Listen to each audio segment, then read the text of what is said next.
Hey, what's up, fellas? It's a little after 1 o'clock. I'm going to try to stand just a little bit in the sun because it's a little cold out here. I just had a young man come by who was selling solar panels.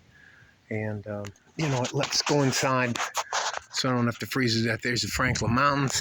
Thank God the wind's not too terrible. And I'll talk to you about what we're going to do for dinner, as well as some of the things I think that we as older men can do to help a younger man out without trying to push him around. One of the things, so he comes and he knocks on the door, and I have no solicitation, crazy disabled veteran, home, blah, blah, blah, that kind of stuff. And you know what? He must be desperate for this stuff. So he bangs on the door. You know, let me sit down here. So he bangs. He doesn't bang. He pushes the doorbell. Let me try not to be a dickhead and embellish. African-American man. Young man. But he's still a man. In my book, if you're over the age of 13, you have to be considered as a young man. Whether you have received your trial, your transition, whether anybody has given you the rite of passage, you are now considered a man and should be treated like that. And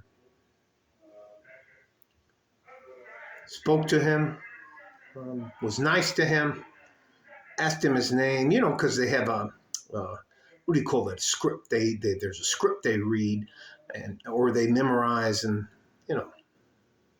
So he said, hey, is it all right if I invite you in the house? And I said, yeah, invite me in the house. Are you hungry? Do you need it? And he wouldn't admit to anything. And so first thing I did, here, I'm going to take it. So we go from here, and I got the Pat McAfee show playing in the background. So take him to the front door, take him in here through the house, and we make our way into the kitchen. Now, mind you, I've already had dinner set up because I would rather have a home-cooked meal than a meal outside, and there's definitely no way I am a fast food guy. So this is all, that's a 2.5 pound London broil, bought, it's not expensive at all, and we'll bake all that stuff. So invite him into the house, take him over here, get him electrolyte and the water, and he looked cold. So I made him, my wife makes very good vegetable soup. So I heated him up a bowl of vegetable soup, which is now in the dishwasher, which you can hear running. And and all I did was, he's on probation, and that's why he has to take that fucked up job. So I've been there, and I told him, there's currently nothing I can do to help him other than to be kind to him, as I have him in front of me. But I did tell him that I thought that if he has an opportunity, that he should get into learning Spanish as a language and becoming a tradesman. It doesn't matter which trade he is, and that he should try as many as he can. And there's nothing wrong with working at Walmart. There's nothing wrong with working at Circle K. There's nothing wrong with working at, I don't think they have 7-Elevens anymore. I don't know what else to tell you about that, but to take a second job. He doesn't have any kids. He loves his mom. He has a relationship with his father. But he got in with the wrong guys. And there's nothing wrong with that. And anyways, all that to say this. There aren't many things guys like me, older guys, I'm 58, can do to help out younger men because our time has passed. My time has passed.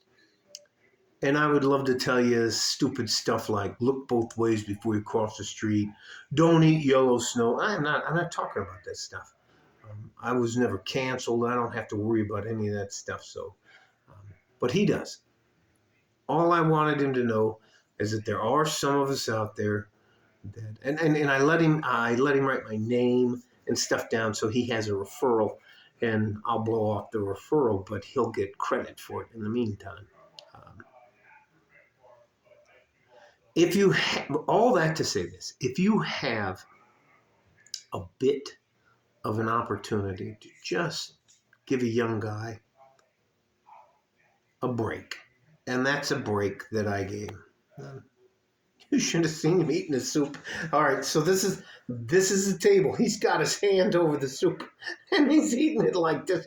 Well, he's looking up and talking to me. Yeah, okay. And I had to have soup with him. It's okay. It's just a guy who's lived on the streets, anyways. But this dude was he said he's almost 20, so he's 19 something. Anyway,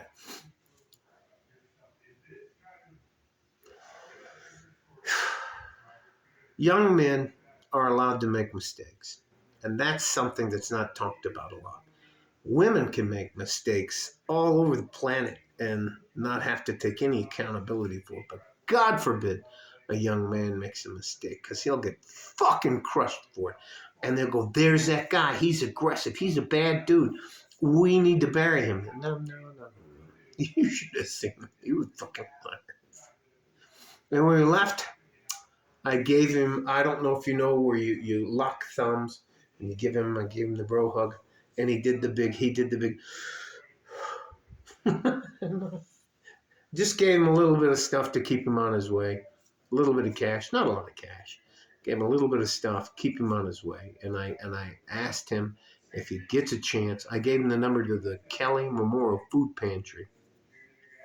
And my two contacts there, the person that runs it and the operations manager, and that he can work off his, like I did,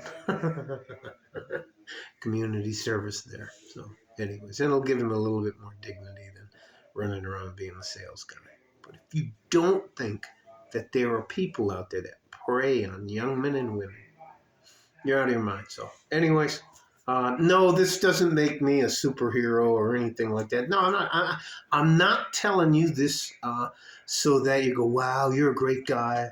No. It's nothing like that. It's just I'm asking if you have the opportunity to be kind to a younger man, I hope you take it.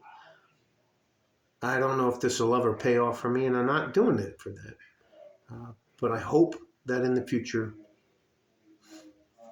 it does pay off for him, because you guys are my future, and I think we're going to have a bumpy year. So anyways, I hope this makes sense. By the way, we're going to have a good dinner. It's a cheap dinner, but we're going to have a good dinner. Love you guys. Stay safe and healthy. Take care of each other if you can, and if you can't, take care of yourselves. Like a fart in a G-string from West Texas, El Paso. I'm out of here. Bye-bye.